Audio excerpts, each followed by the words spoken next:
نے اپنی فصاحت کے ساتھ، بلاغت کے ساتھ لوگوں کو قائل کیا، اور قرآن مجید کی تاثیر کا یہ اثر میرے کریم رسول نے دکھایا کہ رات کو جب حضور بیٹھ کے قرآن پاک پڑھتے تھے نا،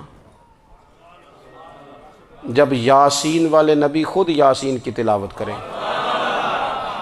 جب طٰہٰ والے محبوب خود طٰہٰ کی تلاوت کریں، غور کرو نا، جب مدثر والے محبوب خود ان جملوں کو ادا کریں، یعنی جن کے بارے میں آیت آئی ہے، جب وہی یہ آیت پڑھیں کہ اِنَّا أَعْطَيْنَاكَ الْكَوْثَرَ، یعنی جن کا ذکر ہو رہا ہے، جب وہ یہ بات کریں کہ یا ایھا النبی اِنَّا أَرْسَلْنَاكَ شَاہِدًا وَمُبَشِّرًا وَنَذِیرًا لِتُؤْمِنُوا بِاللَّهِ وَرَسُولِهِ وَتُعَزِّرُوهُ وَتُوَقِّرُوهُ وَتُسَبِّحُوهُ بُكْرَةً وَأَصِیلًا، جن کے بارے میں آیت آئی ہے، جب وہ یہ کہہ رہے ہوں کہ وَرَفَعْنَا لَكَ ذِکْرَکَ، جب وہ کہہ رہے ہوں وَالضُّحَىٰ وَاللَّیْلِ اِذَا سَجَىٰ، ذرا اس کیفیت کو دیکھیں جب محبوب خود پڑھ رہے ہوں، اور جو حضور پر آئی ہیں اس کا ذائقہ، اس کا لطف، اس کا انداز بھلا کیا ہوگا۔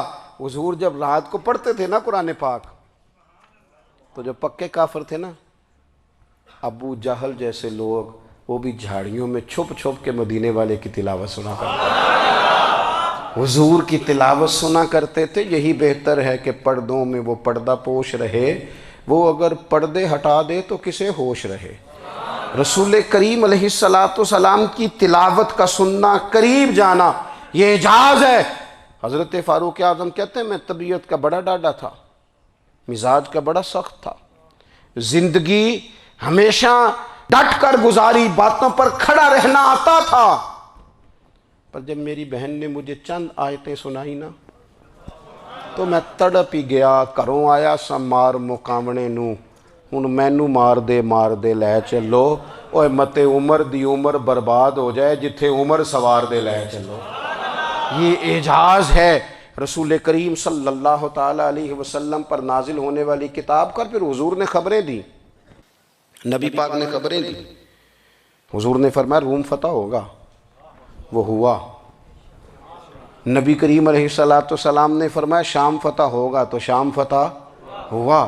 فرمایا ایران فتح ہوگا، تو ایران فتح ہوا۔ سراقہ بن مالک کہتے ہیں ایک گاؤں پر بھی مسلمانوں کی حکومت نہیں تھی، ایک گاؤں پر۔ حضور مکہ مکرمہ سے نکل رہے تھے، مدینہ طیبہ تشریف لے جا رہے تھے، ابھی راستے میں تھے، میں 100 سرخ اونٹوں کے لالچ میں معاذ اللہ حضور کو گرفتار کرنے پہنچ گیا۔ محبوب نے حکم دیا، حضور کا معجزہ میں نے آنکھوں سے دیکھا، میرا گھوڑا زمین میں دھستا چلا گیا، میں نے معافی مانگی، حضور نے معاف کر دیا۔ میں نے سمجھا اچانک ہو گیا ہے۔ یہ منوانا بھی بڑا مشکل کام ہے۔ شجر و حجر پہچان گئے، انسان کی نظروں میں شاکی رہا۔ یہ کچھ ایسے لوگ ہیں جن کو منوانا توبہ توبہ، ماننے کو تیار نہیں، دیکھ دیکھ کے بھی ماننے کو تیار ہے نہیں، ماننے کو تیار ہی نہیں۔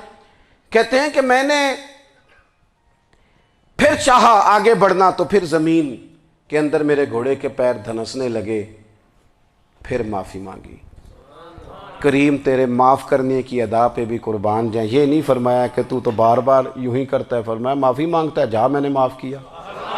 کہتے ہیں 3 دفعہ میں آگے بڑھا، 3 دفعہ حضور نے معاف کیا، تو مسکرا کے فرمانے لگے تو یہاں مجھے گرفتار کرنے آیا ہے، وہ کیسر روم کا علاقہ فتح ہوگا۔ وہ کنگن جو پہنتا ہے نا ہاتھوں میں، بادشاہ کے کنگن معروف ہیں، وہ تیرے ہاتھوں میں آئیں گے۔ اللہ کرے آپ سمجھیں، یہ جو لوگ ڈری ڈری سہمی اور ہمارے بچے مایوسی کی معاذ اللہ باتیں کرتے ہیں، وہ دیکھیں حضور کس طرح کی گفتگو فرماتے ہیں۔ ابھی ایک گاؤں پر بھی اسلام کی حکومت نہیں، لیکن حضور کا خبر دینے کا انداز۔ کریم فرمانے لگے وہ کیسر روم کے جو کنگن ہوں گے وہ تیرے ہاتھوں میں آئیں گے۔ جناب سراقہ بن مالک فرماتے ہیں کہ میں مسلمان ہو گیا، حضور کا وصال ہو گیا، کنگن نہیں آئے۔ حضرت ابوبکر صدیق کا وصال ظاہری ہو گیا، کنگن نہیں آئے۔ جناب عمر کا دور آ گیا، سراقہ بوڑھے ہو گئے۔